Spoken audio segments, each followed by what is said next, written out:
gangguan. Saya mulai. Assalamualaikum warahmatullahi wabarakatuh. Waalaikumsalam Waalaikumsalam warahmatullahi wabarakatuh. Sejahtera bagi kita semuanya. Selamat siang teman-teman. Alhamdulillah dalam keadaan sehat ya semuanya. Insya Allah dalam keadaan sehat walafiat. Ya tetap jaga kesehatan di rumah, jaga kondisi, jaga imun ya teman-teman. Terima kasih. Pada pertemuan 15 ini, pertemuan yang terakhir, kita akan membahas mengenai pendapatan atau keseimbangan pendapatan nasional 2, 3, dan 4 sektor. Untuk ini melanjutkan untuk materi sebelumnya, dan untuk materi sebelumnya sudah saya sampaikan juga ya melalui video yang sudah saya rekam. Ya, di dalam video itu memang fokusnya saya ke perhitungan. Jadi untuk perhitungan biar teman-teman nanti bisa mengulang-ulang videonya. Jadi biar teman-teman kalau misalnya kurang jelas bisa diulang lagi ya pakai YouTube ya. Gitu, dan lebih fleksibel juga kan kemarin karena ada libur nasional. Jadi nanti untuk tambahan jadi teman-teman menggunakan video itu, dan di dalam kemarin di video itu juga saya cantumkan untuk latihan soal ya. Latihan soal sudah dikerjakan semuanya teman-teman di sini? Sudah, Pak. Sudah, Pak. Ya, alhamdulillah ya. Jadi hari ini kita fokus untuk penguatan materi kembali. Hari ini kita fokus ke diskusi ya. Diskusi saja mengenai keseimbangan pendapatan nasional 2, 3, 4 sektor, atau mungkin kalau kurang jelas kemarin mengenai video untuk materi yang sudah saya berikan bisa disampaikan di sini. Dan untuk pembahasan soal ya, soalnya cukup mudah ya, 2, 3, 4 sektor ya. Hari ini di pengantar ekonomi makro cukup banyak perhitungan, tapi ya masih sederhana ya, karena nanti teman-teman akan diperdalam lagi di ilmu ekonomi makro. Jadi ini kan untuk pengantar ekonomi, namanya juga pengantar. Jadi di dalam pengantar ilmu ekonomi ada ilmu ekonomi mikro setelah UTS dan sebelum UTS. Kalau setelah UTS ini adalah fokus ke pengantar ilmu ekonomi makro, seperti itu ya. Baik, saya share screen ya teman-teman di sini.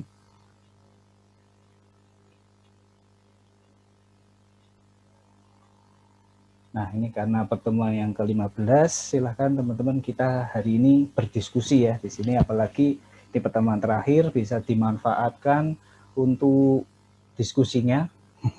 Apalagi yang belum pernah mengajukan pertanyaan atau belum menjawab pertanyaan, hari ini saya beri kesempatan. Nah ini untuk keseimbangan. Ini untuk share screen-nya sudah bisa dilihat teman-teman? Sudah bisa, Pak. Sudah bisa, Pak. Suaranya jelas ya, aman ya? Aman, Pak, jelas, Pak. Aman, Pak, aman. Insya Allah ini aman, tidak ada kendala. Ini sudah agak mendung-mendung ini. Ya, kita sebelum masuk ke materi, saya akan sampaikan dulu CPMK, yaitu adalah capaian pembelajaran mata kuliah. Jadi nanti diharapkan di sini teman-teman bisa memahami konsepnya ya. Jadi konsepnya secara mendalam mengenai pendapatan nasional, apa sih bedanya pendapatan nasional 2 sektor, 3 sektor, dan 4 sektor, bagaimana konsepnya, pengertiannya, kemudian bedanya di mana. Nah, itu. Kemudian dilanjut mahasiswa mampu melakukan perhitungan. Jadi nanti juga ada perhitungan-perhitungan yang bentuknya masih sederhana mengenai dari pendapatan nasional 2, 3, dan 4 sektor. Baik, karena kita hari ini kita fokus ke diskusi, kemarin yang sudah membaca materi, apa sih mengenai pendapatan nasional 2 sektor ini menurut teman-teman? Bedanya apa 2 sektor, 3 sektor, dan 4 sektor? Ada yang bisa? Nanti kita di sini pelakunya diskusi. Pak. Pelakunya. Ini siapa? Ya. Mas Jihad ya? Ini Mas Jihad juga sangat aktif banget ya. Yang lain ya. Jadi pelakunya gimana Mas Jihad? 2 sektor itu pelakunya produsen sama konsumen, Pak. Rumah tangga produksi sama rumah tangga konsumen. Sedangkan kalau 3 sektor itu ditambah sama pemerintah, kalau 4 sektor itu perdagangan internasional, ekspor impor, Pak. Ya, tepat sekali ya Mas Jihad. Berarti ini kemarin udah baca, udah lihat ya. Benar, untuk pendapatan nasional 2, 3, dan 4 sektor itu bedanya adalah di pelakunya ya. Kalau 2 sektor ini adalah perekonomian yang paling sederhana, teman-teman. Jadi hanya melibatkan hanya 2 sektor ini, yaitu adalah sektor rumah tangga atau konsumen dan sektor perusahaan ya. Jadi kalau rumah tangga dan perusahaan, dan ini merupakan gambaran yang menegakkan simbiosis mutualisme antara konsumen dan produsen. Kemarin di video juga sudah saya sampaikan ya. Jadi perusahaan itu memberikan gaji, upah kepada sektor konsumen atau sektor rumah tangga ini.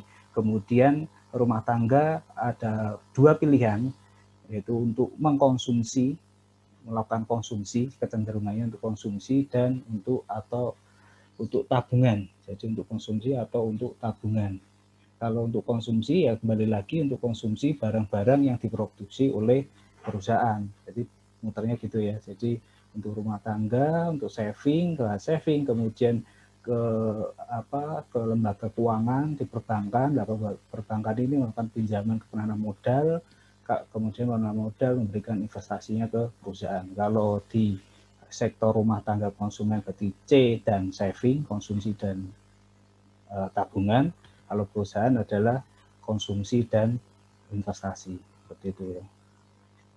Nah, ini untuk selanjutnya mengenai hubungan mengenai pendapatan, konsumsi, dan tabungan ya. Jadi ini,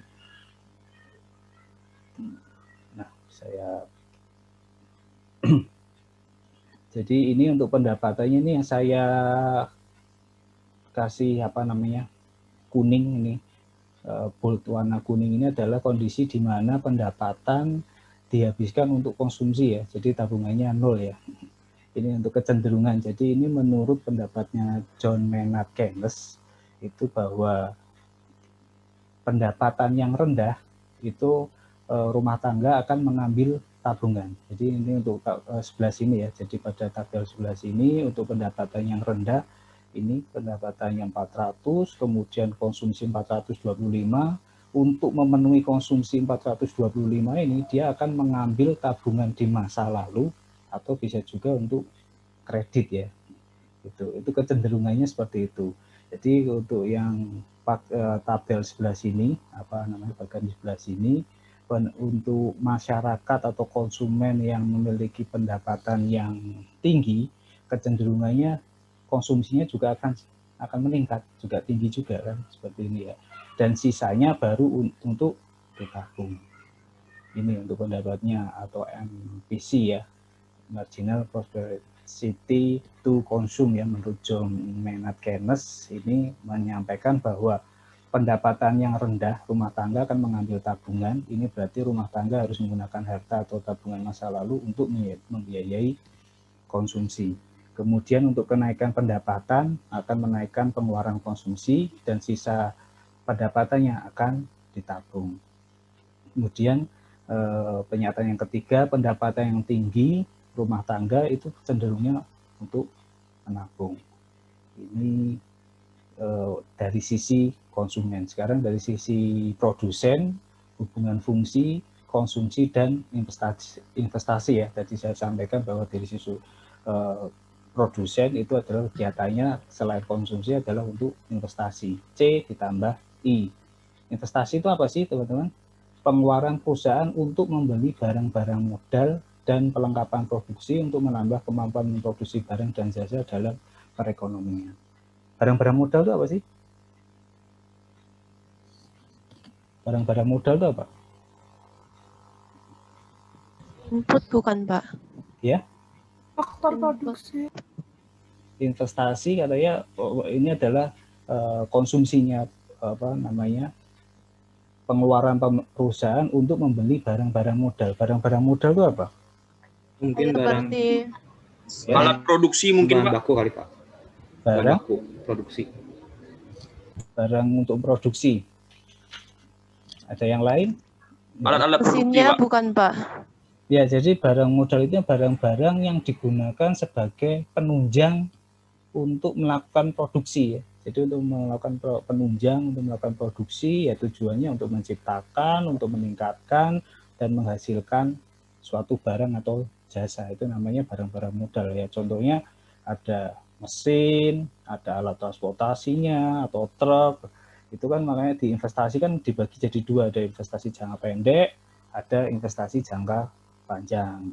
Untuk investasi jangka panjang mungkin perusahaan atau apa namanya pabrik itu akan melakukan ekspansi, bangun pabrik, bangun apa namanya buka cabang baru, itu kan juga termasuk investasi kan. Itu investasi yang dilakukan oleh perusahaan.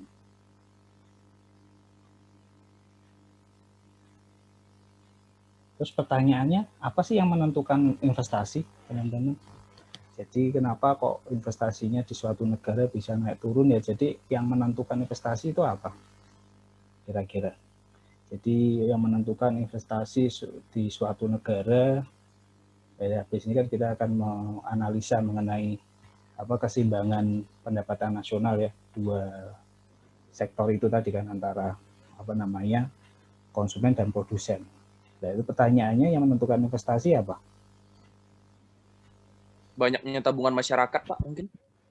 Banyaknya tabungan masyarakat. Maksudnya gimana, Mas? Kemajuan teknologi. Enggak satu-satu. Satu-satu, Mas. Maksudnya semakin tinggi tabungan masyarakat, semakin tinggi keinginan masyarakat untuk berinvestasi, Pak. Atau mungkin daya beli masyarakat ya, atau pendapatan suatu masyarakat ya, mungkin ya. Iya, Pak. Bukan tabungan. Kalau tabungan itu cenderungnya malah itu ya. Itu tadi siapa itu? Biar saya catat. Brian, Pak. Oh, Mas Brian ya. Berarti itu yang pertama adalah yang menentukan investasi adalah pendapatan ya, pendapatan konsumen suatu negara. Jadi kan juga akan menentukan investasi juga kan. Jadi semakin tinggi pendapatannya, jadi berarti perkiraannya, ini berarti negara tersebut orangnya daya belinya juga baik, bagus. Berarti saya investasi di negara tersebut ya. Jadi itu adalah salah satu faktor untuk menentukan investasi. Apalagi selain itu? Jumlah populasi, Pak, mungkin. Jumlah populasi, apakah berbanding lurus dengan investasi? Saya nangkapnya kalau misalnya populasinya banyak kan makin orang banyak tuh, itu kan daya pasarnya juga semakin besar, Pak. Nah, para investor kan tertarik juga dengan daya konsumennya banyak gitu, Pak. Menurut saya sih gitu. Jadi jumlah populasi tapi kalau pendapatannya kecil, Mas. Kayak mana ya, populasinya banyak tapi pendapatannya kecil. Apakah, tapi bagaimana menurut teman-teman yang lain? Jadi kalau jumlah populasi ini apakah berbanding lurus untuk menentukan investasi suatu negara? Gimana? Gini Pak, kalau buat saya populasi itu kan masuk ke dalam kondisi internal perusahaan ya Pak. Mungkin kondisi internal perusahaan ini bisa mempengaruhi tingkat investasinya gitu Pak. Kan kalau kondisi internal itu bisa berkaitan dengan produksi perusahaan, kemudian kualitas sumber daya manusianya, sama tingkat teknologi yang digunakan. Kalau tiga aspek itu semakin bagus, saya rasa investasi orang terhadap perusahaan itu juga semakin meningkat, Pak. Berarti faktor utamanya apa, Mbak Marcella? Itu kata kuncinya apa berarti? Kondisi internal dari perusahaan. Kondisi internal perusahaannya itu sendiri ya? Iya. Ini pertanyaannya yang menentukan investasi suatu negara kok, Mbak?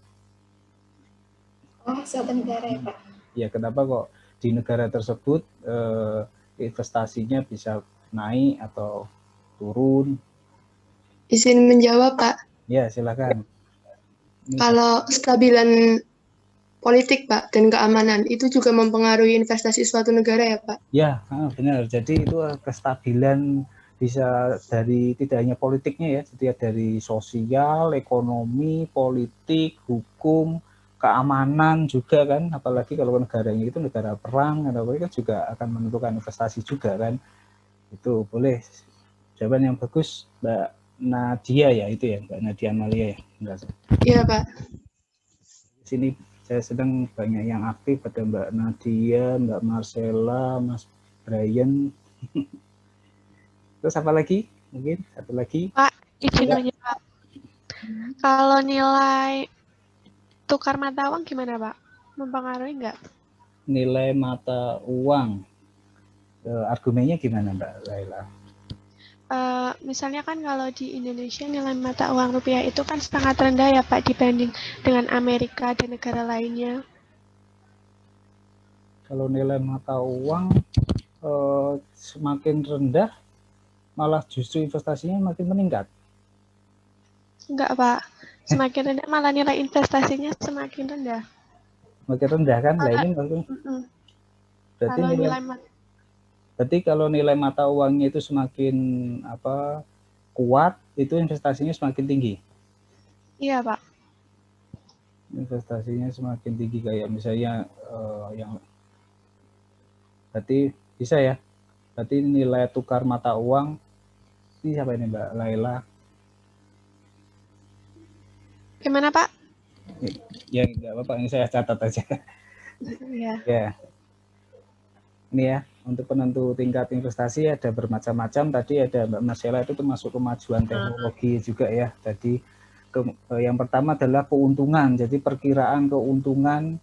Jadi si perusahaan ini kan sudah memperkirakan bahwa di negara tersebut pertumbuhan ekonominya bagaimana, cenderungnya bagaimana. Nah, itu kan juga akan menentukan. Kemudian tingkat suku bunga. Nah, itu kan juga menentukan investasi baik dalam maupun luar negeri ya. Tidak hanya dari luar, dari dalam negeri. Misalnya kita mau membangun investasi berupa pabrik atau apapun yang tingkat kecil UMKM, kalau disediakan tingkat suku bunganya rendah, itu kan juga investasinya akan semakin naik. Kemudian ada ramalan mengenai keadaan ekonomi. Nah, ramalan itu kan kayak semacam kayak sentimen positifnya ya. Jadi harapan bahwa ini keadaan ekonominya di Indonesia bagaimana, untuk tahun depan bagaimana, kecenderungannya bagaimana, apakah trennya negatif, positif, itu kan juga ada ramalan. Tentunya kalau ramalan ini bukan ramalan berdasarkan data ya, bukan ramalan kayaknya kan ya. Tentunya berdasarkan data, berdasarkan analisa pasar tentunya. Kemudian kemajuan teknologi, dan ini ada tingkat pendapatan nasional juga tadi yang sampaikan Mbak siapa tadi, pendapatan nasional. Jadi semakin tinggi Mas Brian ya kayaknya, tingkat pendapatannya tinggi, otomatis kan orang untuk berinvestasi kan juga akan semakin tertarik. Terus ada daya beli masyarakat itu juga ya, saya tambahkan di sini ya. Bisa nggak daya beli? Bisa Pak. Bisa Pak. Bisa Pak. Ya, masyarakatnya. Kemudian apalagi tadi kestabilan itu ya, ekonomi, kestabilan mengenai kestabilan, ada ekonomi, kemudian politik, terus keamanan, itu juga kan keamanan sosial.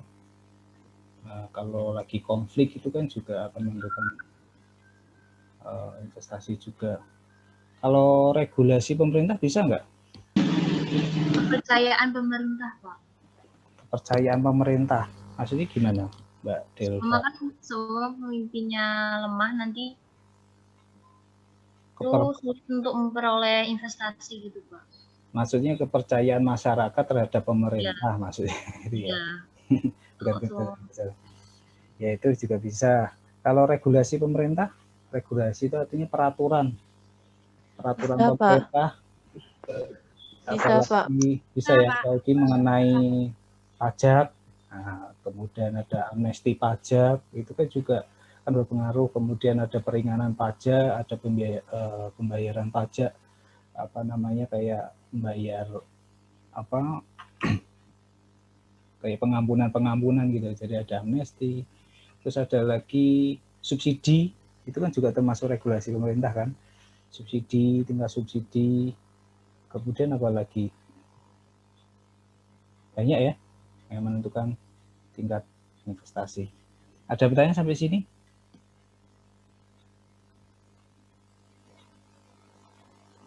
Izin bertanya, Pak.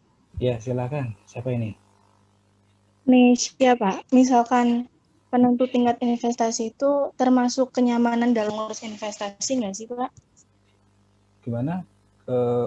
investasi, menentukan investasi, kenyamanan. Kenyamanan itu maksudnya gimana, Mbak? Misalkan kayak perizinan gitu, misalkan perizinannya masih dipersulit atau enggak. Kalau misalkan perizinannya mudah, mungkin meningkatkan investasi gitu, Pak. Itu termasuk nggak ya?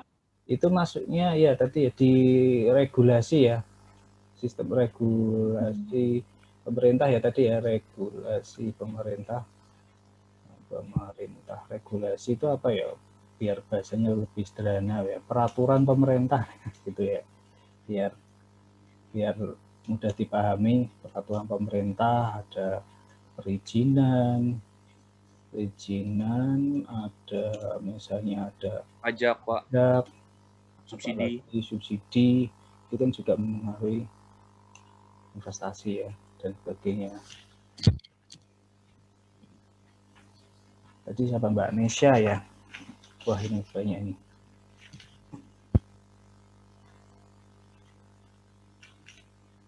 Ada lagi?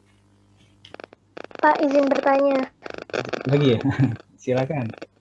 Iya, kalau tingkat inflasi itu menentukan tingkat investasi juga apa enggak ya, Pak? Tingkat inflasi ya? Bisa ya? Iya. Kemarin inflasi apa, teman-teman? Kita bahas inflasi juga. Ada yang masih ingat inflasi? Turunnya nilai mata uang bukan, Pak? Uang beredar. Penurunan nilai mata uang dan mengakibatkan harga-harga barang naik atau turun? Jadi naik. Jadi naik ya. Jadi naik, kalau Pak. harga naik kan otomatis akan mengaruhi investasinya juga. Jadi investasinya jadi banyak atau enggak kalau harga-harga naik? Kalau jadi sedikit, Pak. Sedikit ya? Menurun? Kalau menurut saya malah naik, Pak. Naik, Pak. Alasannya kalau naik bagaimana, Mbak? Kalau harga barang naik, kan bisa saja laba dari perusahaan itu juga bisa naik, Pak. Padahal sebelumnya itu inputnya mereka itu harganya rendah, kayak gitu. Kalau harga-harga naik, jadi keuntungannya semakin banyak gitu ya. Tapi kalau dia beralih ke produk lain, Mbak, dia bisa kan, inflasi kan kemarin kita bisa mendorong ke kegiatan impor kemarin kan kejadian gitu kan. Kalau orangnya di dalam negeri harga-harga barangnya itu naik, cari barang yang ada di luar negeri dengan kualitas yang hampir sama, kemudian dengan harga yang jauh lebih murah. Nah, itu akan merugikan atau menguntungkan? Merugikan, Pak. Kalau itu merugikan, Pak. Berarti ya ada plus minusnya ya, berarti ya antara inflasi ini ya. Ya, Ini juga bisa menentukan investasi juga. Jadi ini tergantung perusahaannya ya, keputusan perusahaannya. Itu perusahaannya mau ngambil investasi di negara itu apa enggak dengan inflasi sekian, berani apa enggak, keuntungannya tinggi, otomatis bisa jadi nanti daya belinya kan juga rendah juga kan.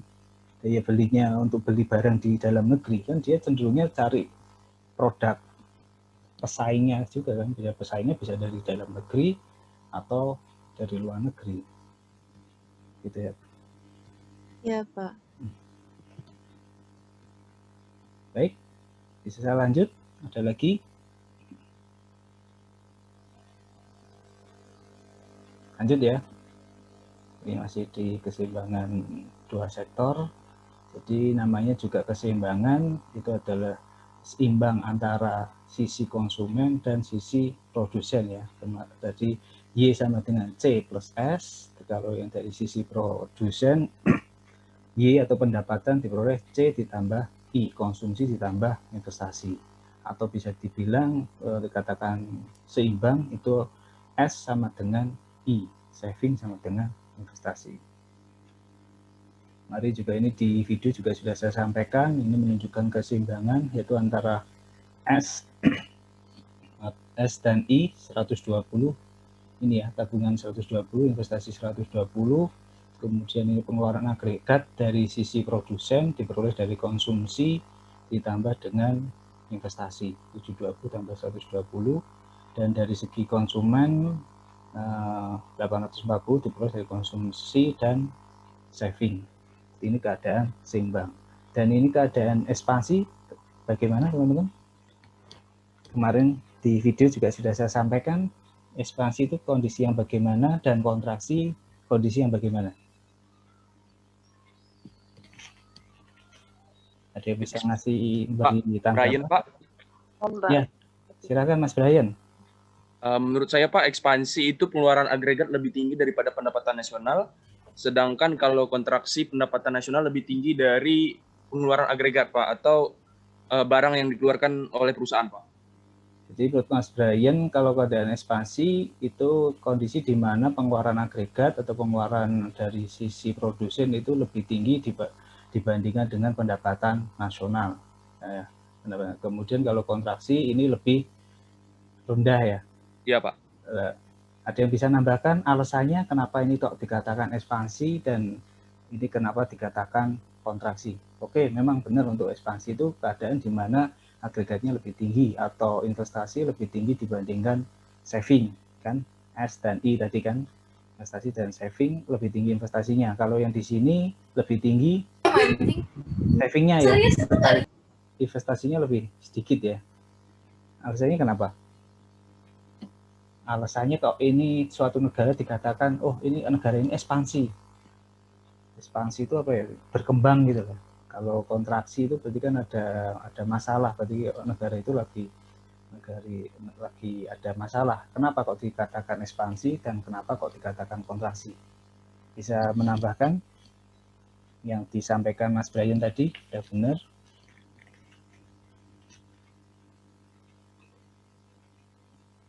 Izin menambahkan, Pak. Ya, silakan. Ini sambil saya catat namanya ya, Miftahul ya. Bentar. Pulpen saya kok jadi hilang, bentar. Oh, ini dia. Mbak Miftahul gimana, Mbak Miftahul? Ya, kalau ekspansi berarti negara tersebut diharapkan bisa lebih maju, Pak, karena investasinya lebih banyak.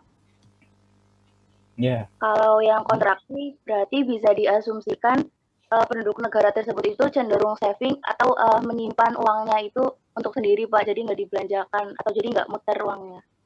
Nah, betul ya. Jadi bagus sekali jawabannya Mbak Miftahul. Jadi kalau yang di kondisi yang sebelah sini keadaan ekspansi itu kondisi di mana investasinya lebih tinggi ya. Investasinya lebih tinggi dibandingkan tabungan. Jadi diharapkan dengan investasinya ini tinggi, otomatis ini kan jangkauannya lebih luas ya, apalagi kalau investasinya jangka panjang. Misalnya untuk jangka panjang, untuk pembangunan jalan tol, untuk apa banyak ya pengeluaran pemerintah untuk apa namanya investasi membangun pabrik, ekspansi perbukaan cabang lagi kalau dari segi produsen itu kan diharapkan dia memperoleh keuntungan kan. Kalau di sini suatu keadaan yang kontraksi di mana savingnya lebih tinggi, jadi di sini daya belinya kurang, dia cenderung saving, konsumennya cenderung saving main aman kayak kondisi sekarang ini kan, kondisi COVID sekarang ini kan investasinya lebih sedikit, kita punya uang tapi nggak mau saya investasikan, nggak mau beli emas, nggak mau beli itu ya karena harga emas juga mahal, harga juga lagi mahal, apalagi kondisinya kalau beli-beli juga nanti ada COVID dan sebagainya, mending saya saving dulu aman di rumah gitu kan. Ya, ini makanya keadaan sekarang dinamakan keadaan ekonomi lagi kontraksi seperti itu ya. Cukup jelas teman-teman? Jelas Pak. Jelas ya. Nah, kalau cukup jelas, ini keterangannya ya, agregat lebih besar daripada pendapatan nasional. Kelebihan permintaan tersebut akan menggalakkan para pengusaha menambah produksi mereka dan diharapkan pendapatan nasional menambah tinggi. Kalau keadaan seimbang ya tadi ya, saving dan investasi seimbang, dan kontraksi ini pengeluaran agregat lebih kecil dari pendapatan nasional. Jadi produksi barang-barang yang melebihi permintaan tersebut akan mendorong perusahaan untuk menurunkan kegiatan mereka. Baik, kalau sudah jelas berarti kita ke latihan soal kemarin yang sudah saya berikan. Untuk yang perhitungannya kemarin kan sudah saya sampaikan di video. Untuk perhitungan satu deh. Yang A, kalau pas tatap muka itu saya minta untuk maju ke depan ya. Mungkin angkanya aja, dapatnya berapa, tentukan pendapatan nasional keseimbangan dua sektor ini. Sebut nama dulu. Menjawab, Pak. Ya, Mbak Valentina. Isinya Yang A, jawabannya sebesar 6.250. 6.250. Yang lain bagaimana? Jawabannya sama? Sama, Pak. Sama, Ya. Pak. Pak. 6.250 ya. Jadi tadi untuk fungsinya persamaannya C ditambah I, konsumsi ditambah I, konsumsinya tinggal dimasukkan 500 tambah 0,8 Y ditambah I 750. Kemudian ini Y kan 1 ya, ini pindah ruas ke sini. Jadi 0,8 Y sama dengan 500 ditambah 750, 1250. Kemudian ini Y dikurangi 0,8 Y, 0,2 dan Y sama dengan 1250 bagi 0,2 ketemu 6.250. Untuk yang B, silakan. Mbak siapa ini? Mbak Erlina. Mbak Erlina. Ya. Ya, silakan Mbak Erlina. Jawabannya berapa? Jawabannya 4.050. 4.050. Apakah yang terjadi? Ini kan pertanyaan apakah yang terjadi? Oh iya. Apa yang terjadi? Yang terjadi itu ekspansi, Pak. Ekspansi alasannya? Karena pengeluaran agregatnya lebih tinggi dari pendapatan. Pengeluaran agregat lebih tinggi dari pendapatan. Pengeluaran agregatnya berapa? Pengeluarannya 4.050, terus pendapatannya kan 3.500. Jadi lebih banyak pengeluaran agregat. Caranya ngitungnya gimana, Mbak? Cari apanya dulu? Langsung dimasukin ke yang rumus Y sama dengan C plus I.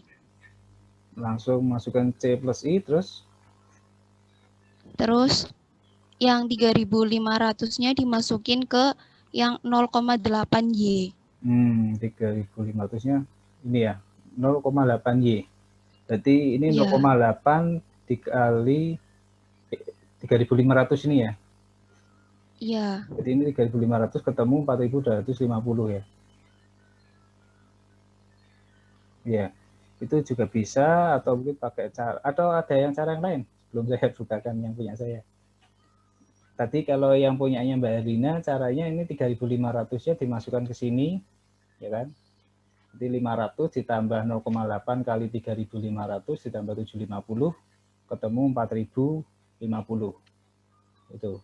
Jadi kan udah kelihatan agregatnya lebih tinggi daripada pendapatan. Jadi ekspansi. Atau ada yang cara lain? Ini pengembangan ya.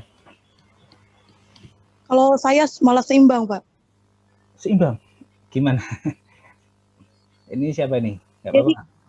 Gimana, Pak? Jadi awalnya itu kan saya tuh kan nyari konsumsi ya, Pak. Nah, rumusnya itu kan Y sama dengan C plus I. Jadi di Y itu saya udah ganti sama 3.500 sama dengan C ditambah dengan 750. Jadi hasil C-nya itu 2.750. Itu, Pak. 2.750 Y-nya? Enggak, Pak, itu C-nya. C-nya 2.750 ditambah 750, 3.500 seimbang. Lah S-nya, Mbak? Kalau S-nya itu kan dari sisi produsen, kalau dari sisi konsumennya belum dihitung. Itu kan memang dihitung dari sisi produsennya. Oh iya, Pak. Oh. Ya nggak apa-apa. Nggak apa-apa, Mbak Nafisa. Jadi makanya hasilnya 3.500 ya, karena itu dari sisi produsen, dari sisi S-nya konsumen kan belum dihitung. Ini ya, kalau dikatakan Y sama dengan 3.500 ini boleh silahkan teman-teman pakai cara yang Mbak Herlina tadi boleh, atau pakai cara ini juga boleh. Ini kan tadi kan menghitung yang dari sisi produsennya. Kalau ini dari sisi konsumen. Kalau sisi konsumen itu kan persamaannya fungsinya adalah C plus S. Jadi C-nya dimasukkan, S-nya kan belum diketahui, ya kan?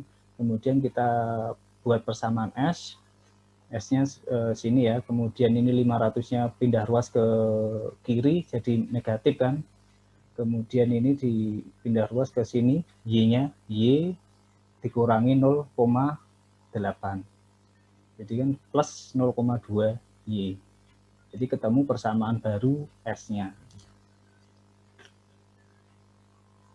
Setelah ketemu persamaan baru S-nya tinggal dimasukkan, Y-nya 3.500, jadi min 500 ditambah 0,2 kali 3.500 ketemu S-nya ya, min 500 tambah 700, S-nya adalah 200.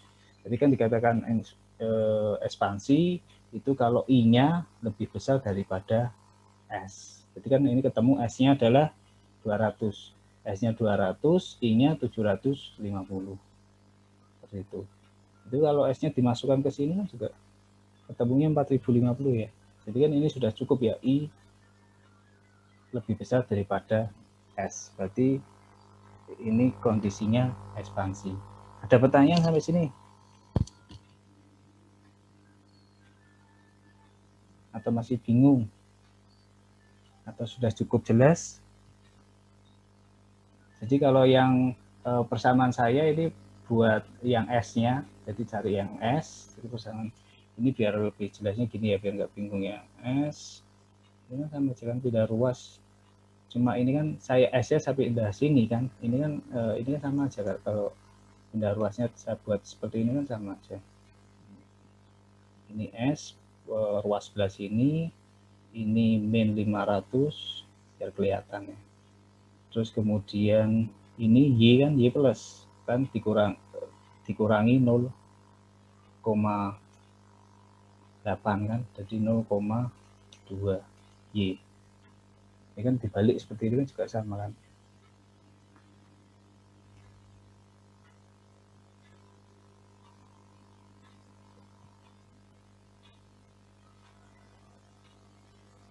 Gimana teman-teman? Ada pertanyaan? Saya lanjut? Halo?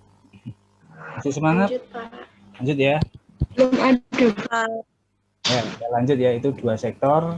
Sekarang 3 sektor ya. 3 sektor tadi yang pertama awal disampaikan Mas Jihad, bedanya di pelakunya ya. Kalau 3 sektor pelakunya plus government ya, atau pajak. Kalau plus government berarti ada bayar pajak ya, berarti persamaannya kalau di sisi produsen ya C ditambah I, di sisi pengeluaran agregatnya ditambah investasi dan government.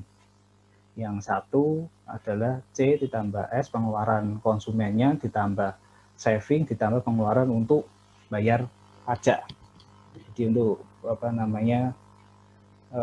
keseimbangan 3 sektornya ini ya, tambah pajak, kalau di pengeluaran agregat tambah pengeluaran untuk government.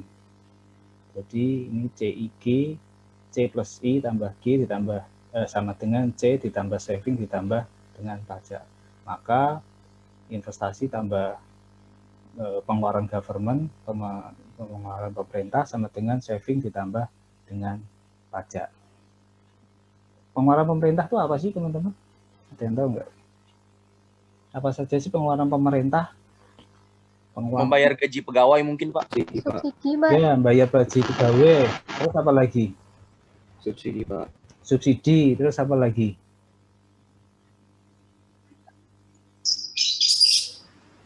Bayar utang ke negara lain Pak? Bayar utang negara lain.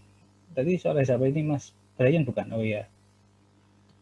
Bayar utang ke negara lain termasuk bunganya, termasuk pokok plus bunga, itu kan. Subsidi termasuk ada subsidi, ada BLT, kalau sekarang kan ada BLT juga ya, bantuan langsung tunai macam-macam ya. Terus apa lagi? Pembelian barang mungkin Pak. Pembelian barang. Jadi ada ini ya, diklasifikasi ada belanja pegawai, ada gaji pegawai, uang makan sebagainya, kemudian belanja barang, membeli barang untuk kegiatan untuk penyelenggara pemerintah, belanja rutin ya ini untuk non pegawai, kemudian bayar hutang. Nah, bayar hutang itu juga pengeluaran pemerintah, kemudian plus cicilannya, terus kemudian subsidi, pengeluaran untuk berbagai macam subsidi pemerintah untuk masyarakat, misalnya BBM dan listrik dan sebagainya. Pertanyaannya, mengapa kok pengeluaran pemerintah ini berpengaruh terhadap pendapatan nasional. Kan pertanyaannya itu kan, kita pemerintah kok mengeluarkan buat pegawai, buat bayar utang, bayar untuk utang, untuk subsidi, untuk belanja ini itu. Lah ini kok bisa mempengaruhi pendapatan nasional? Mengapa pengeluaran pemerintah berpengaruh terhadap pendapatan nasional? Jadi pemerintah mengeluarkan, kenapa kok jadi pendapatan? Jadi kan ini bicara mengenai keseimbangan pengeluaran pemerintah. Silakan, ini sudah analisa ya. Ya silakan Mas Jihad. Mungkin ketika pemerintah mengeluarkan uangnya untuk belanja negara kan, itu misalnya di sektor kayak pembangunan gitu ya, kayak kita buat jalan tol. Nah kan jalan tol itu kan membutuhkan para pekerja dan menyerap tenaga kerja gitu. Putus-putus. Tenaga kerja yang Gimana? Bisa dilanjut? Bisa kedengaran sih tapi agak putus-putus. Jadi pemerintah mengeluarkan misalnya untuk pembangunan jalan tol, terus bagaimana? Ya, terus nah kan buat jalan tol itu kan membutuhkan banyak pekerja tuh, kayak menyerap banyak tenaga kerja. Menyerap tenaga kerja. Pada saat pemerintah menggaji para pekerja itu kan, pekerja itu juga mengeluarkan konsumsi, Pak. Nah konsumsi itu kan dihitung dalam pendapatan nasional, sehingga berpengaruh terhadap pendapatan nasional negara tersebut, Pak. Ya, jadi pemerintah ini tadi Mas Jihad menyontohkan misalnya pemerintah mengeluarkan misalnya berhutang ya untuk membangun infrastruktur ya seperti jalan tol, otomatis kan dengan membangun jalan tol otomatis akan menggerakkan tenaga kerja ya, serapan tenaga kerja, dan kalau tenaga kerja itu nanti larinya akan mendapat gaji kan, tenaga kerjanya lah, karena dapat gaji otomatis untuk daya beli masyarakatnya juga akan naik. Ada yang berpendapat lain? Izin berpendapat, Pak. Ya, silakan. Siapa ini? Brian, Pak. Wah, Mas Brian lagi nih. Wah, semangat sekali Mas Brian ya. Gimana, Mas? Lanjutkan, Mas. Gimana? Menurut saya, Pak, pengeluaran pemerintah sangat berpengaruh. Soalnya kan, misalnya sebagai contoh kasus baru-baru ini, Pak, kan gara-gara COVID-19 kan ekonomi negara semakin menurun, Pak. Nah, dengan begitu pemerintah mengeluarkan kan subsidi untuk UMKM, Pak, agar ekonominya berjalan supaya pendapatan nasionalnya bertambah, Pak. Ya, jadi intinya pemerintah itu mengeluarkan misalnya dalam bentuk subsidi ya, dalam subsidi, dalam bentuk bantuan langsung tunai, tujuannya untuk menggerakkan perekonomian, Pak. Perekonomian, perilaku masyarakatnya, konsumennya juga akan berubah dan otomatis akan menggerakkan pendapatan nasional, Pak. Pendapatan, ya. Ini ya. Ya, benar ya tadi Mas Jihad dan Mas Brian. Jadi pengeluaran pemerintah kenapa kok bisa berpengaruh ke pendapatan nasional? Ya seperti halnya investasi tadi ya, teman-teman. Jadi investasi atau government atau pemerintah itu kan juga melakukan investasinya. Tujuannya ya mengubah ini kan, pengeluaran negara mempengaruhi sektor produksi, kemudian pengeluaran negara juga disebut dengan faktor produksi lainnya, di samping faktor produksi berupa modal, tenaga kerja, dan manajemen, misalnya pengeluaran di bidang pendidikan dan sebagainya. Pemerintah dapat mempengaruhi GNP dengan mengubah berbagai faktor yang dapat dipakai dalam produksi melalui pengeluaran. Gitu ya.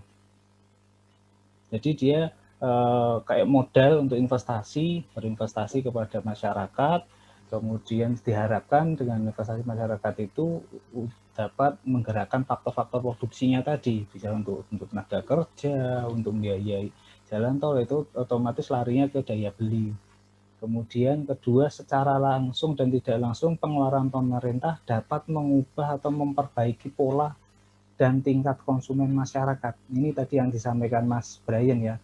Kayak sekarang ini tingkat pola atau tingkat konsumsi masyarakat ini lagi lesu, pemerintah itu memberikan semacam stimulus ya ke masyarakat kecil itu yang terdampak COVID-19 ini biar bangkit lagi, biar daya belinya meningkat lagi. Nah, itu kan memberikan BLT, ada memberikan kan intinya adalah bantuan langsung, intinya buat menggerakkan perekonomian kembali kan. Makanya untuk sekarang bisa dianalisis yang apa namanya masyarakat tingkat menengah ke bawah itu sudah naik, udah cenderung normal ya. Tapi masalahnya tingkat masyarakat menengah ke atasnya ini belum gerak nih sampai sekarang. Katanya Bu Sri Mulyani katanya. Nah ini gimana ini? Pemerintah harusnya melakukan stimulus apa ini kira-kira teman-teman? Mungkin bisa teman-teman ini dari kalangan akademisi. Nah ini kan makanya pertumbuhan ekonomi kita kan masih negatif. Nah itu katanya di masyarakat ekonomi bawah itu sudah naik, udah apa namanya daya belinya udah kembali normal. Tapi daya beli masyarakat menengah ke atas, misalnya untuk perhotelan, restoran, diskotik, apa gaya hidup menengah ke atas apa sih? Ada ya intinya untuk pembelian untuk masyarakat menengah ke atas itu belum bangkit. Nah, ini cara bangkitnya gimana ini? Kira-kira memberikan stimulus apa teman-teman? Ada yang bisa menganalisa? Mungkin Pak. Apa? Izin diperdapat. Ya. Mungkin Bank Sentral bisa menurunkan tingkat suku bunga Pak. Soalnya kan kalau misalnya tingkat suku bunga makin rendah, orang-orang kaya justru makin apa namanya konsumtif gitu Pak. Maksudnya dia makin enggan untuk menabung gitu. Bisa gitu. Oh, jadi menurunkan tingkat suku bunga bank ya. Jadi yang orang-orang yang menengah ke atas diharapkan bisa hutang gitu ya. Ya hutang lagi, jadi daya belinya ya bisa. Bagus Mas Brian. Ada lagi nggak? Itu yang kalau hutang yang mana? Kalau yang kelas atasnya untuk menggerakkan orang kelas atas ini biar apa namanya biar daya belinya jalan lagi. Ini kan sementara kan bioskop masih tutup. Gimana kan itu juga gaya hidup orang menengah ke atas kan itu kan. Terus apalagi ya kayak restoran mahal, ada departemen store yang mahal-mahal kan juga belum buka. Apakah diminta untuk buka itu juga nanti takutnya blunder lagi nanti kalau diminta untuk buka COVID malah merajalela nanti. Kira-kira stimulusnya apa teman-teman?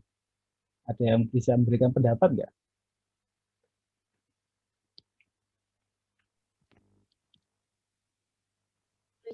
Pendapat Pak. Ya silakan. Ini Mbak siapa? Mbak Rizky ya? Putih. Iya Mbak Rizky. Iya Pak. Kelihatan ya, nggak apa-apa. Sebelumnya mohon maaf Pak, saya off cam. Oh ya. Karena jaringannya kurang stabil. Ya nggak apa-apa. Mbak Rizky, saya Putri. Iya Pak. Ya, gimana Mbak Rizky? Kalau menurut saya, orang-orang kalangan atas itu kan orang-orang yang lebih berpendidikan ya Pak. Jadi menurut saya mereka itu mengapa tidak mengeluarkan uangnya, itu karena ketakutan mereka kalau pandemi ini tidak segera berakhir. Jadi menurut saya stimulusnya itu bagaimana pemerintah dapat meyakinkan ke masyarakat bahwa keadaan akan semakin membaik begitu Pak. Ya, itu ya. Berarti adalah memberi keyakinan ya. Itu yang paling utama itu adalah beri keyakinan menurut Mbak Rizky memberikan keyakinan bahwa perekonomian ini atau kondisinya akan semakin membaik. Misalnya kita sudah apa namanya impor vaksin sudah tersedia sekian juta. Ini kan juga memberikan apa namanya sentimen positif untuk pasar kan gitu. Jadi untuk gairah pasar akan kembali lagi kan gairah. Wah ini berarti ini kalau vaksin mau ada walaupun hanya berupa keyakinan aja itu juga bisa untuk membangkitkan loh itu. Walaupun ya, hanya Pak. belum itu. Ya, bagus sekali Mbak Rizky jawabannya. Itu ya teman-teman diskusinya. Baik, ada pertanyaan lagi atau tanggapan sebelum lanjut ke materi selanjutnya?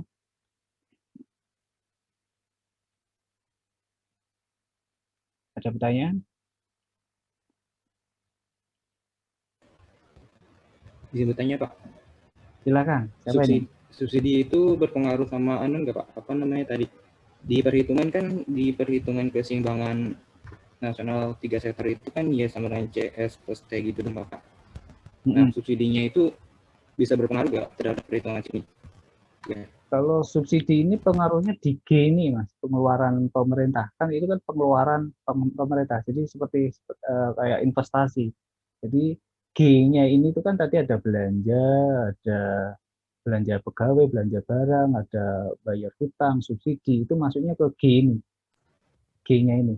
Di sektor itu kan juga seperti halnya investasi kan, subsidi kan seperti investasi. Jadi misalnya subsidi BBM, jadi BBM diharapkan harusnya konsumen bayarnya sekian, sisanya kan spreadnya itu kan yang bayar pemerintah itu kan, itu kan subsidi.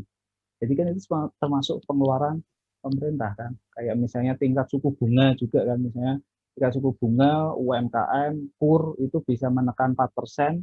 Nah itu kan sebenarnya kan bunga itu kan paling nggak 12%, 9%. Nah itu spreadnya itu yang selisihnya itu kan yang bayar pemerintah, itu kan juga subsidi. Itu digolongkan subsidi, itu digolongkan untuk pengeluaran pemerintah. Kalau yang T ini adalah untuk bagian yang konsumennya. Jadi konsumen untuk konsumsi, saving, dan bayar pajak. Jadi ini untuk pengeluaran yang atas ini adalah pengeluaran agregat, untuk pengeluaran untuk investasi, untuk pengeluaran pemerintah.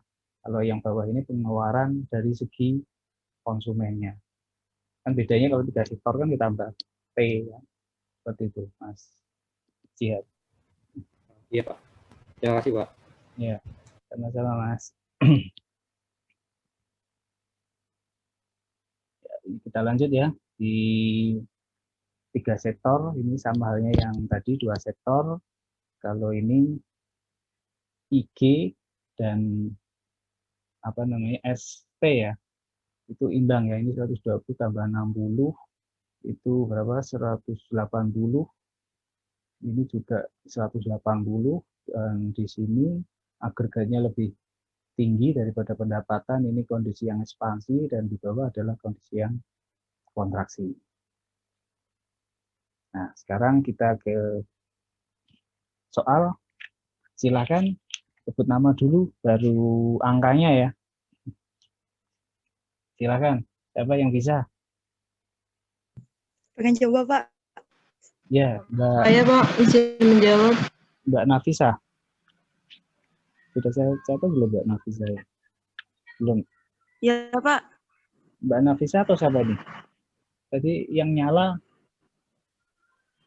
Halo? Ya, Pak. Mbak Nafisa, ya silakan Mbak. Jawabannya berapa? 6.000, Pak. 6.000. Caranya gimana? Iya. Caranya? Itu kan rumusnya kan Y sama dengan C tambah I tambah G. Jadi dimasukin ke rumus, Pak. Tinggal masukin rumus saja. Ada jawaban lain? Nggak apa-apa, Mbak. Bagus. Berarti Izin kalau Mbak menjawab, Pak. 6.000 ya, Mbak. Pak. Izin menjawab, Pak. Siapa ini? Saya bingung ini. Siapa ini? Kira-kira yang duluan siapa ini? yang belum pernah saya kasih kesempatan yang belum pernah. Yang belum pernah siapa? Apriliana, Pak. Mbak Apriliana, belum pernah ya? Mbak Apriliana. Pak. Ya, coba Mbak Apriliana dulu. Mbak Apriliana berapa? 7.200, Pak. 7.200. Ini kok beda lagi. Caranya gimana Mbak Apriliana? Kan Y sama dengan C plus 1 plus G. Oh, iya, bukan Terus 1 ya. dimasukin, Pak. C plus I plus G. G. Y sama dengan 400 ditambah 0,75 Y. Tambah ditambah 600 tambah 800. Kan 0,7-nya pindah ruas ke sini ke Y. Jadinya 0,25 Y sama dengan dijumlahin 1.800, Y sama dengan 7.200. Y sama dengan 7.200. 7.200. Rumusnya sama dengan Mbak Aprilia, kok jawabannya beda ya? Ini kalau di kelas bisa lihat langsung ya. Ini kan sama kan tadi Mbak Aprilia kan juga sama kan, C ditambah I tambah G. Ada yang ini pajaknya di mana ini nih? Pasti ada sesuatunya ini pajaknya, belum ada yang hitung ini. Izin menjawab, Pak. Menjawab, Pak. Izin menjawab, Pak. Menjawab, Pak. Siapa dulu ini? Yang belum pernah. Prastianti, Pak. Ilvesti, Pak. Ya, Mbak Rostianti. Ini jawab. Y-nya Y-nya itu 4.965,52. 4.000. 965,52. Koma-koma ya. Gimana nih? Caranya gimana, Mbak Rostianti? C ditambah I ditambah G. Nah, yang C-nya itu yang 0,75-nya dikurangi 0,15 ya, Pak. Oh, langsung dikurangi 0,15. Ini kan 15 ini dari Y ya, Mbak. Ya, Iya. ini hampir benar ini, tapi masih kurang tepat. Nggak apa-apa, Mbak Rostianti ya. Ada siapa lagi? Ini Menjawab, Pak. Izin menjawab, Pak. Jawab, Pak. siapa nih? Wah, rapi. Nah ini. Nah ini, Mbak Ya, Naini Pak. sudah belum? Sudah ya, Mbak Naini? Belum hari ini, Pak. Belum. Belum menjawab. Ya, silakan Mbak Naini. Saya pendapatannya jumlahnya 5.000, Pak. 5.000. Iya. Caranya? Kalau untuk rumusnya sebenarnya sama, pendapatan sama dengan C plus I plus G. Hmm. Karena di sini kan untuk persamaan konsumsinya kan YD, jadi kita rubah dulu menjadi Y. Ya. Terus? Nah, di sini kan 0,75 YD. Nah, tapi di sini ada pajak 15%, kita rubah menjadi Y, menjadi 0,15 Y. Nah, untuk persamaan konsumsinya kan menjadi C sama dengan 400 plus 0,75 Y min 0,15 Y. Nah, itu kita kalikan dulu, Pak. Karena yang di dalam kurung kan Y min 0,15 Y. Ya. Jadi di sini untuk persamaan konsumsi yang baru 400 plus 0,64 Y. Terus untuk yang langsung kita masukkan ke dalam rumus pendapatan untuk persamaan konsumsi yang baru, Y sama dengan 400 plus 0,64 Y plus 600 plus 800. Jadi di sini Y sama dengan 1.800 plus 0,64 Y. Untuk 0,64 Y kita pindah ruas ke sisi kiri menjadi 0,36 Y sama dengan 1.800. Y sama dengan 1.800 dibagi 0,36 Y sama dengan 5.000. Begitu, Ya, Pak. benar ya Mbak Naini. Ini jawabannya. Jadi sudah saya tampilkan juga. Jadi teman-teman hati-hati ya. Iya. Dikonsumsi, dilihat dulu nanti ada Y atau Y disposable. Y disposable atau pendapatan disposable kemudian disampaikan adalah pendapatan yang benar-benar diterima oleh masyarakat kan. Masih ingat kan kemarin pendapatan disposable? Nah, pendapatan disposable kan dari Y itu dikurangi ada dari JNP, GDP, ada NNP, NNI, PI, DI gitu kan. Masih ingat kan? Nah, itu ini kan ada salah satunya pajak kan. Nah, ini pajak berarti kita kurangkan dulu, kita selesaikan dulu konsumsinya. Jadi 400 tambah 0,75 Y itu kan 15% dari Y kan. Jadi Y dikurangi 0,15 Y, 0,85, kemudian ini dapat persamaan C baru. Nah, ini kemudian ini tinggal dimasukkan ke persamaannya CIG, kemudian ditambah 600, ditambah 800 I-nya kan, 800. Kemudian ini yang Y sama-sama Y dipindah ruas ke kiri, jadi negatif, ini 1.800 dikurang dari 400 tambah 600 tambah 800. Kemudian ini 1.800 dibagi 0,36 I-nya ketemu 5.000. Itu ya teman-teman. Jadi nanti dicermati apakah dikonsumsi ini adalah YD atau Y. Kemarin juga di video juga sudah saya sampaikan juga kan yang 4 sektor sepertinya kemarin ada yang YD ya. Teman-teman ini diperhatikan kalau YD itu dikurangi dengan pajak gitu kan kemarin. Oke, yang sudah lihat video saya. Ada pertanyaan sampai sini?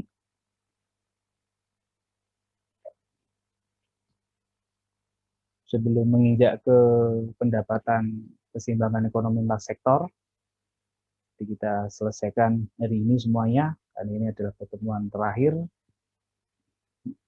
Ada pertanyaan? Belum, Bang. Belum ya? Baik, kita lanjut ya. Keseimbangan 4 sektor. Ya, mau bertanya. Siapa nih? Saya, Pak. Nah ini. Oh, Mbak Naini lagi ya? Ya, silakan Mbak Naini. Iya.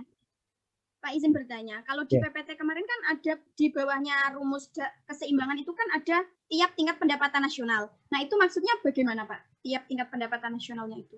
Tiap tingkat pendapatan nasional. Enggak, saya buka PPT-nya dulu. Oh, oke. Maksudnya tiap yang mana ya? Di 3 sektor? Pak, di 3 sektor.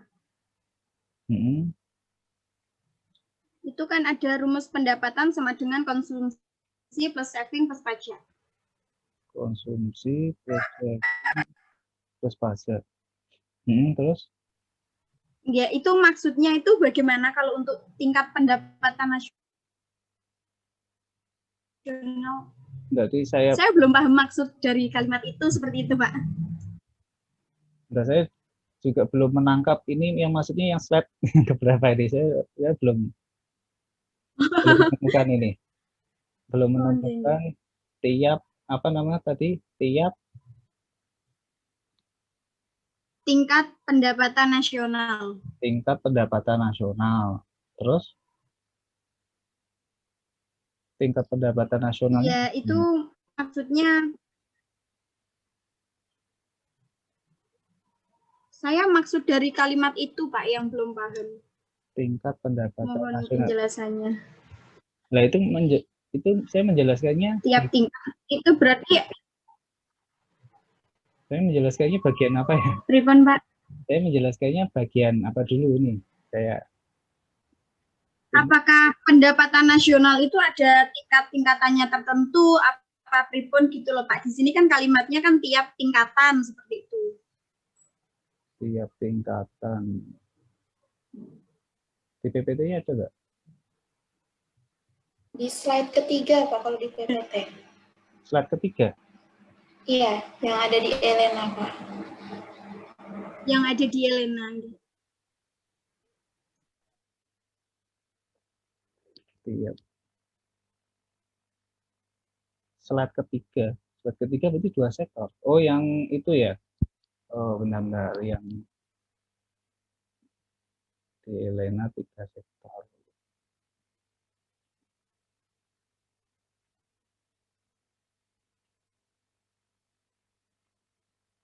Pendapatan 3.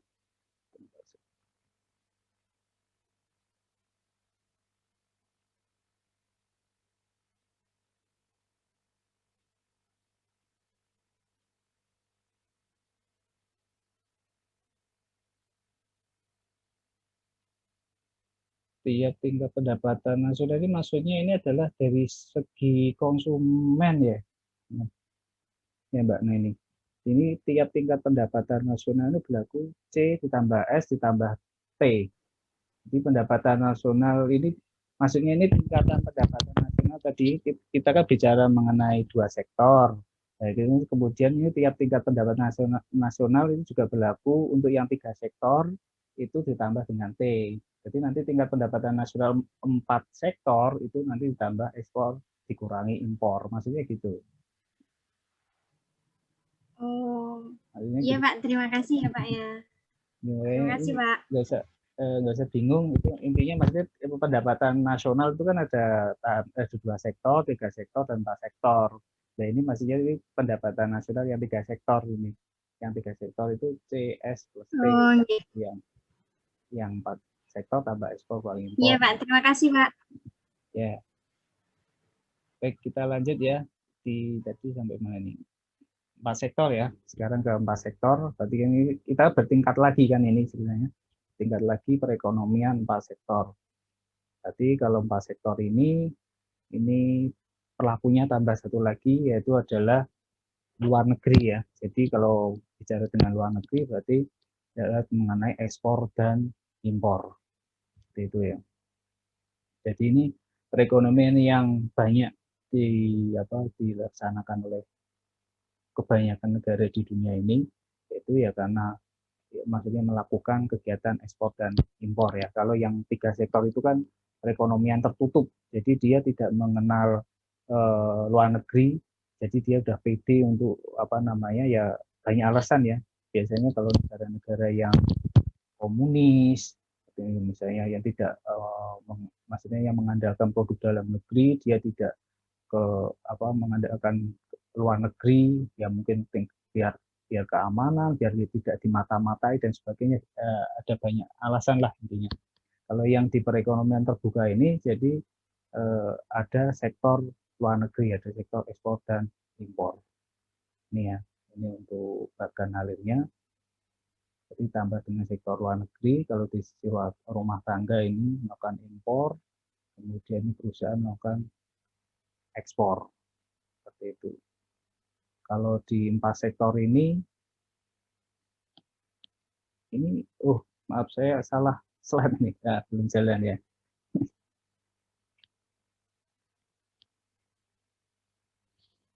Jadi di perekonomian 4 sektor ini, ekspor dan impor mempengaruhi pendapatan nasional ini tergantung pada ekspor neto ya. Kalau jika ekspor netonya positif, ini akan meningkatkan pengeluaran agregat atau pengeluaran dari sektor produsen, dari sektor pemerintah, ya kan akan meningkatkan sektor perusahaan ya dan meningkatkan pendapatan nasional. Tapi kalau ekspor netonya itu negatif, jadi lebih banyak impornya, yang akan meningkatkan pengeluaran agregat dari sektor rumah tangga. Berarti konsumsi rumah tangganya akan semakin meningkat. Kalau yang positif itu sektor perusahaannya yang meningkat, kalau yang negatif itu lebih banyak impornya atau disebut dengan ekspor neto, itu ya akan meningkatkan pengeluaran agregat dari sektor rumah tangga dan menurunkan pendapatan nasional. Jadi kan orang itu cenderung konsumtif, apalagi impor ya, dia beli barang-barang impor kan. Jadi ya menambahnya adalah menambah pendapatan nasional negara lain. Kalau negara kita kan nggak dapat pendapatan ya, karena kita mengkonsumsinya dari luar. Seperti itu. Ya, kalau bicara mengenai ekspor impor, faktor apa sih yang menentukan ekspor? Jadi ada faktor yang menentukan ekspor dan ada yang menentukan impor. Mengapa negara itu melakukan ekspor? Pertanyaannya kan itu kan. Yang mempengaruhi ekspor apa saja?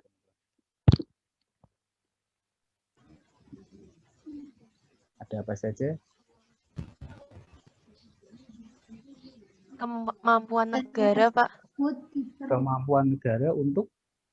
Kemampuan negara untuk mengekspor sumber daya miliknya. Jadi kemampuan negara untuk mengekspor, maksudnya barang yang dihasilkan oleh negara tersebut itu mampu atau cukup berkualitas, kompeten gitu ya maksudnya? Atau gimana? Cukup berkualitas, jadi mampu bersaing begitu, Pak? Iya. Jadi mengapa faktor apa yang menentukan ekspor ini, Mbak Sabang? Mbak Rizky lagi ya? Iya, Pak. Ya, jadi tadi yang disampaikan Mbak Rizky bahwa kita mampu untuk menyaingi atau kualitas produk luar negeri ya. Jadi makanya kita bisa melakukan ekspor. Terus apa lagi menentukan ekspor? Kebutuhan pada memahami geografi global, Pak. Satu. Gimana ya? Saya, Pak. Saya Mbak Rizka ya, ini baru ini. Mbak Rizka ya. Gimana Mbak Rizka? Kabarnya barang tersebut diperlukan negara lain, yang mana negara lain itu tidak dapat memproduksi barang tersebut atau produksinya tidak dapat memenuhi keperluan dalam negeri. Ya, tepat sekali Mbak Rizka ya. Jadi kenapa kita ekspor ya, karena barang kita ini dibutuhkan oleh negara lain atau negara lain nggak bisa produksi sendiri, makanya ekspor dari kita. Makanya kan kalau kita mau ekspor, kita harus punya kualitas, punya apa ya namanya pembeda yang tidak bisa dibuat di negara lain. Seperti itu. Ada lagi? Izin menjawab, Pak. Mbak Aprilia, ya silakan Mbak Aprilia. Ini juga. Kebijakan pemerintah terhadap perdagangan luar negeri, kayak misalnya kegiatan ekspor bakal meningkat apabila pemerintah memberikan kemudahan akses kepada para eksportir gitu, Pak. Ya, berarti kebijakan pemerintah ya, itu termasuk macam-macam ya kebijakan pemerintah yang mendukung kegiatan ekspor ya, macam-macam termasuk aksesnya, termasuk pengurusannya, perizinannya, kemudian termasuk pajaknya, dipermudah. Mereka kan pajak ekspor kan lebih murah dibandingkan dengan pajak impor kan. Ya tujuannya biar untuk genjot ekspor di kita kan. Nah, terus ini ya faktor-faktor menentukan ekspor barang tersebut diperlukan negara lain atau negara lain tidak dapat memproduksi barang, kemudian kualitas tadi yang juga disampaikan, kemampuan barang dalam negeri dapat bersaing baik mutu dan harga. Terus satu lagi ada cita rasa penduduk di negara lain terhadap barang yang diproduksi suatu negara ya hampir sama ya. Jadi kalau cita rasanya beda ya kadang ya kita malah menyesuaikan cita rasanya sana ya. Biasanya gitu. Kayak misalnya kayak si McDonald itu kan juga menyesuaikan cita rasa negara-negara tujuannya dia kan. Misalnya di Indonesia ada nasi, kan negara lain kan nggak ada nasi kan. Biasanya kan kalau di Amerika, di Eropa itu kan apa ada nasi kan ya, makanya dia menyesuaikan. Terus tadi apa peraturan pemerintah ya, terus peraturan pemerintah termasuk ada perizinan, pajak sama, terus tadi ya perizinan, kemudiannya tadi ya pajak. Terus apa lagi? Ada yang belum saya masukkan di sini? Untuk menjalin hubungan mungkin, Pak. Menjalin hubungan gimana? Jadi kan kalau ada ekspor impor nanti hubungan antar negara lebih baik mungkin, Pak. Hubungan bilateral. Faktor yang menentukan ekspor karena mungkin adanya hubungan ya, bisa bilateral, bisa multilateral ya. Jadi kan juga menentukan ekspor. Ini juga menyangkut impor juga kan, misalnya kayak perdagangan bebas, ASEAN Free Trade Agreement kan, jadi perdagangan bebas antara negara-negara ASEAN. Jadi kalau negara mau keluar masuk situ kan dikenakan pajak yang murah kan bebas. Kan Indonesia ini juga belum ikut AFTA ya, belum ya karena kita juga masih pemerintah kita masih belum cukup pede untuk mengikuti AFTA ya, karena kalau keran AFTA dibuka, kita mau ekspor ke Singapura atau Singapura mau masuk ke sini bebas.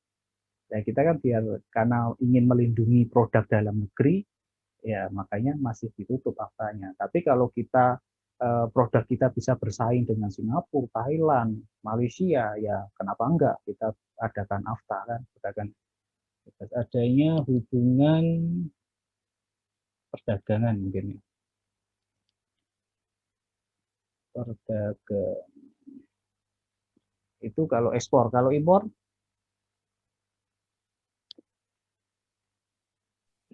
izin menjawab, Pak. Ya, silakan. Mbak Destia. Kalau tingkat pendapatan masyarakat yang tinggi, Pak. Jadi kalau tingkat pendapatan masyarakat di suatu negara itu tinggi akan memicu impor ya? Iya. Jadi impor makin sering dilakukan. Alasannya kenapa, Mbak? Gimana? Jadi kalau tingkat pendapatan masyarakat yang relatif tinggi, banyak masyarakat yang melakukan impor, Pak. Jadi misalnya kalau kita di satu negara itu pendapatan nasionalnya orang-orang yang punya banyak, itu nanti orang-orang pada beli produk-produk impor ya, karena dipikirnya produk impor itu mempunyai kualitas, mempunyai branded gitu ya, lebih baik daripada produk dalam negeri. Bisa, berarti pendapatan masyarakat suatu negara. Boleh, terus apa lagi? Izin menjawab, Pak. Ya, silakan. Karena ketidakmampuannya negara dalam memenuhi kebutuhan dalam negeri, mungkin. Ya, bagus. Ini siapa nih? Mbak Devana, Pak. Ya, belum naik. Maaf off cam. Iya, nggak apa-apa. Namanya siapa? Devana. Devana. Iya. Jadi kalau masih off tuh susah naik kan, biasanya naik kalau ada gambarnya gampang naik. Bisa. Ya, jadi ketidakmampuan dalam negeri dalam memenuhi kebutuhan dalam negerinya ya, itu juga memicu impor ya, yang misalnya mau mobil, terus apalagi kan kita juga impor kan, sebenarnya walaupun sekarang juga sudah bisa memproduksi sendiri, tapi masih menggunakan brand-brand luar negeri kayak Toyota, Innova, itu kan sebenarnya juga bikinan orang Indonesia ya, tapi masih pakai lisensi dari Toyota ya, karena membangun merek juga tidak mudah ya. Kemudian ini tingkat pendapatan masyarakat semakin tinggi, jadi sama saya sampaikan Mbak Destia ya. Kemudian ada tingkat inflasi ya. Inflasi itu tadi harga produk dalam negeri mahal ya, cari yang murah di negara lain. Kemudian yang terakhir adalah kemampuan suatu negara menghasilkan barang yang lebih baik. Ya, ini terakhir secara keseimbangan perekonomian terbuka ini ya, untuk persamanya Y plus M sama dengan C plus I plus G plus X, itu atau persamanya Y sama dengan C konsumsi tambah investasi tambah pengeluaran pemerintah ditambah ekspor dikurangi impor. Nomor A, silakan. Izin menjawab, Pak. Menjawab. Yang A ini gampang ini ya. Konsumsinya dulu. Enggak, nama dulu enggak? Nama dulu baru jawabannya. Indonesia, Pak. Yang belum pernah Mbak Nisa udah pernah. Laura, Pak. Iya, Mbak Laura. Mbak Laura atau Mbak Cindy? Laura. Iya, silakan Mbak Laura. Belum ini Mbak Laura. Ya, jawabannya C sama dengan 400 plus 0,6 Y. C sama dengan 400.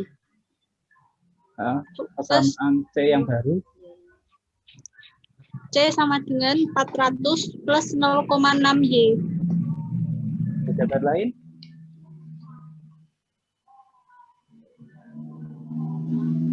Sama semuanya?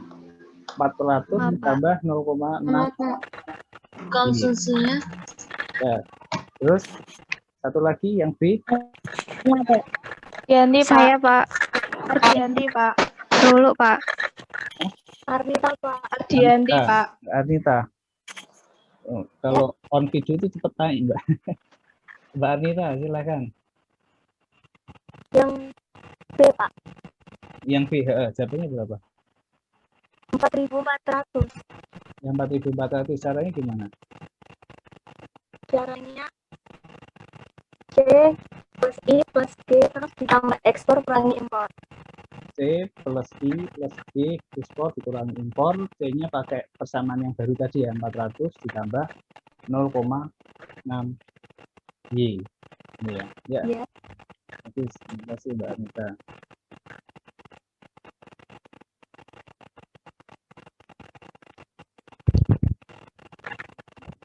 Di mute dulu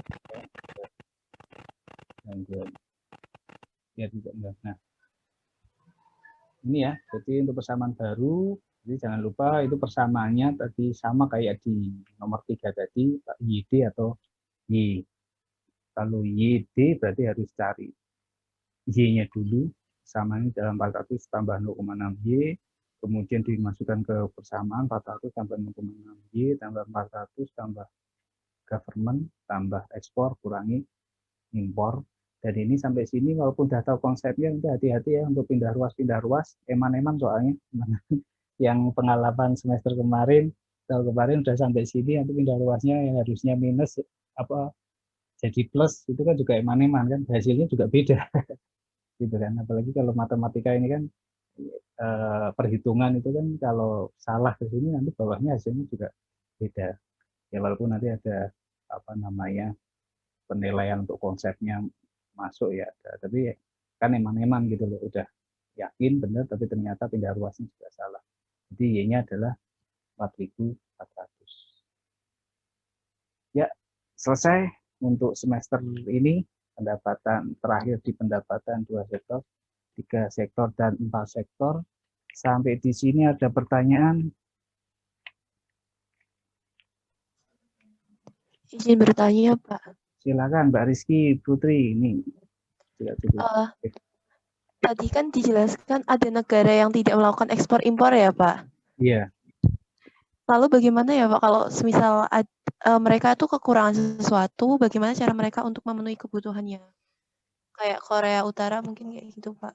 Ya, itu biasanya negara-negara yang apa ya, yang komunis seperti itu, ada Kuba, Korea Utara, itu dia alasannya selain apa namanya bisa membantu apa untuk keamanan ya. Alasan utamanya sih karena keamanan ya.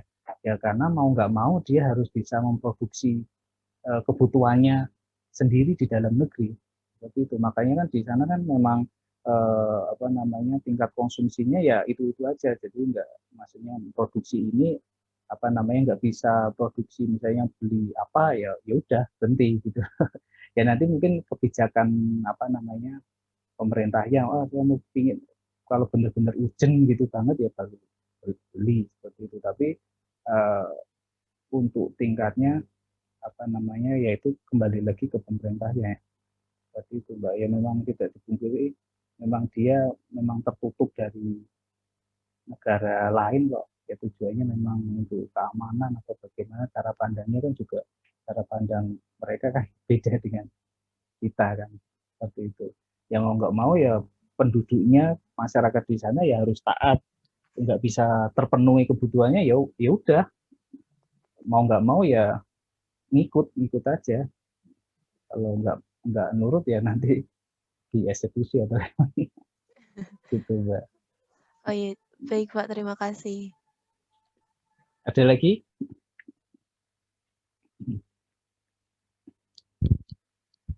Cukup? Ya. Selesai ya kita untuk pertemuan hari ini, untuk semester ini pengantar ekonomi. Insya Allah teman-teman bisa melampauinya dengan baik, sukses, dipersiapkan untuk UAS-nya ya, untuk UAS-nya nanti untuk materinya berarti dari penerapan